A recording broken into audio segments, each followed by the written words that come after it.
The Lord be with you. And with your spirit. A reading from the Holy Gospel according to St. John. Glory to you, Lord. In the beginning was the Word, and the Word was with God, and the Word was God. He was in the beginning with God. All things came to be through Him, and without Him nothing came to be. What came to be through Him was life, and His life was the light of the human race. The light shines in the darkness, and the darkness has not overcome it. A man named John was sent from God. He came for testimony, testifying to the light, so that all might believe through him. He was not the light, but came to testify the light. The true light, which enlightens everyone, was coming into the world. He was in the world, and the world came to be through him, but the world did not know him. He came to what was his own, but his own people did not accept him. But to those who did accept him, he gave power to become children of God. Those who believe in his name were born not by natural generation, nor by human choice, nor by a man's decision, but of God. And the Word became flesh, and made his dwelling among us, and we saw his glory, the glory as of the Father's only begotten Son, full of grace and truth. John testified to him and cried out, saying, "This was he of whom I said, the one who is coming after me ranks ahead of me, because he existed before me. From his fullness we have all received grace, place of grace, because while the law was given to Moses, grace and truth came through Jesus Christ. No one has ever seen God, the only begotten Son, God who is at the Father's side, has revealed him." Brothers and sisters, the Gospel of the Lord. Praise to you, Lord Jesus Christ. The Word of God became flesh and blood among us. To those who accepted him, he gave power to become the children of God. Brothers and sisters, today is the last day of the single year 2024, and this is our last Mass for this year 2024. As we reflect on the Gospel, as we are moved by the grace of God to welcome a new year, let us also come to reflect on how God has truly become alive. And like in the Gospel, when the Word of God became flesh and dwelt among us. And we experience it because truly Jesus, our Lord, the Word became flesh, is not just an imagination, or not just a theory, or not just a simple thing that we always remember at Christmas, but it's a reality. He is real. He is person. The Word became flesh and he dwells among us. He is in our midst. He is our Lord. That's why in our journey, the past 2024, for some years, it has been very, very colorful, very blessed. But at the same time, our people, the youth 2024, has been very, very difficult. There are many trials, there are many difficulties, there are many crosses. Each of us have our share of cross in life. But But thanks be to God who is in our midst, not just on Christmas, but every day of our existence. God is with us. We have seen, we have witnessed, and we have experienced that God never is. God is with us. And it is also the assurance, brothers and sisters, as we face the year 2025 with hope, peace, love, no matter what the difficulties are, no matter what the trials are, because we are assured, we are certain that God is with us, not only this Christmas, but every day of our life, Jesus in our midst. We will always be happy and victorious in our joy. That is the assurance. And this is the gospel that we always believe about.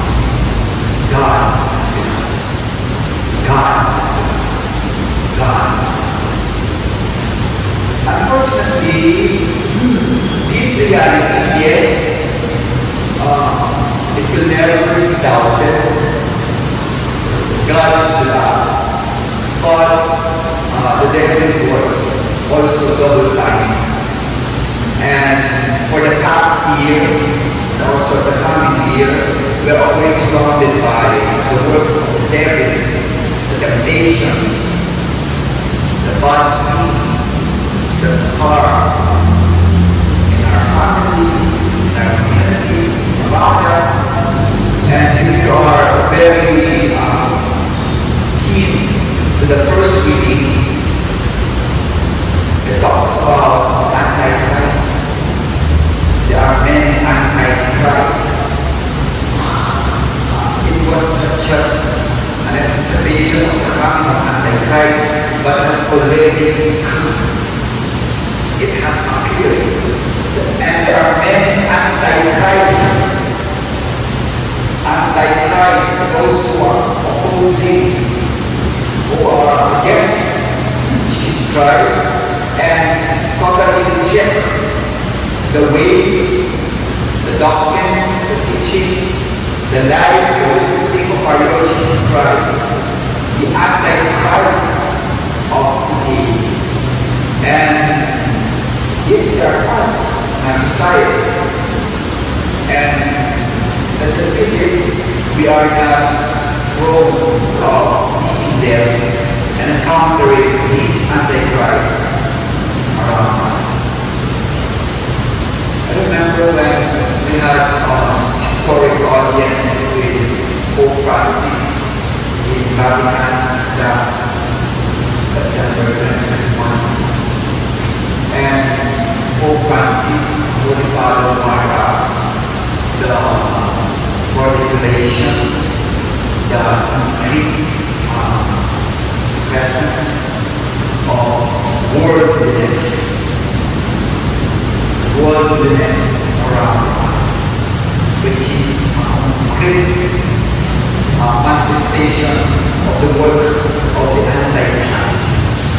Around us, worldliness, the world values, secularism, too much materialism, hedonism around us.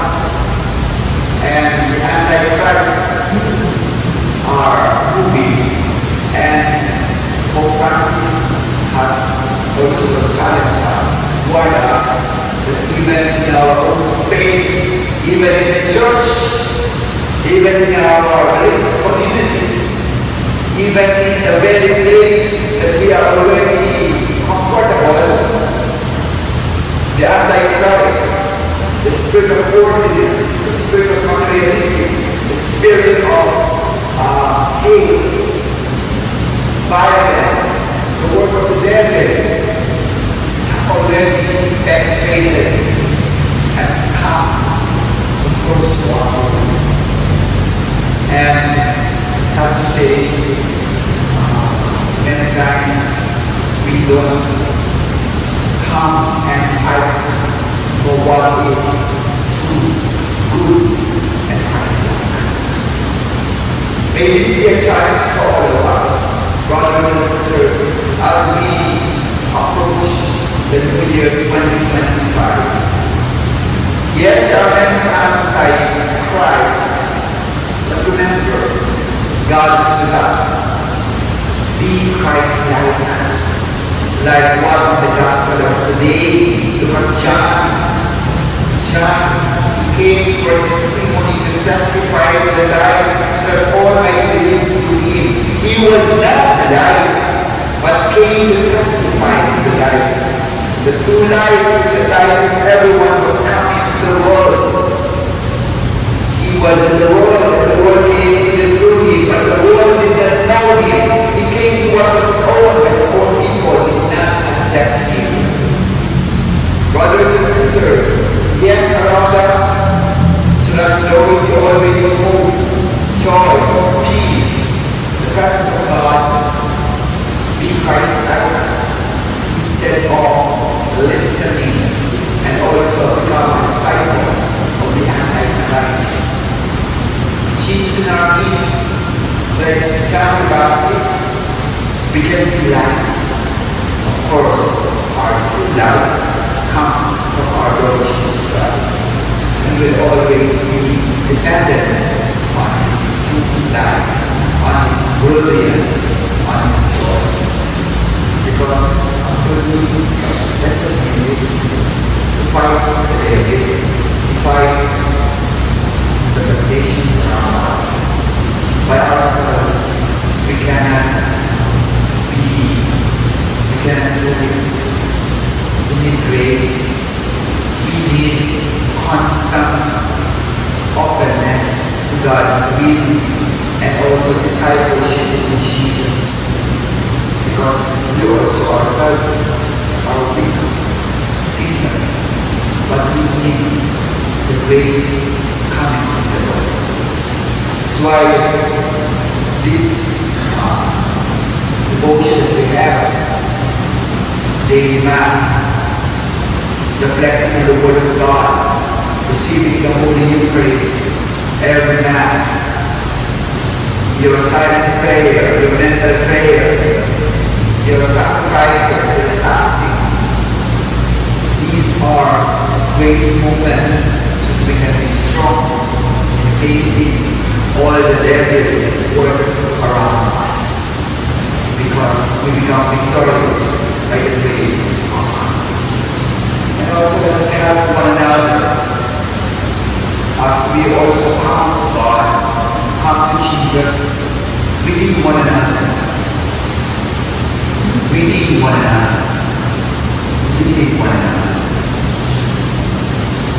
Divided we stand. Divided we fall. United we stand.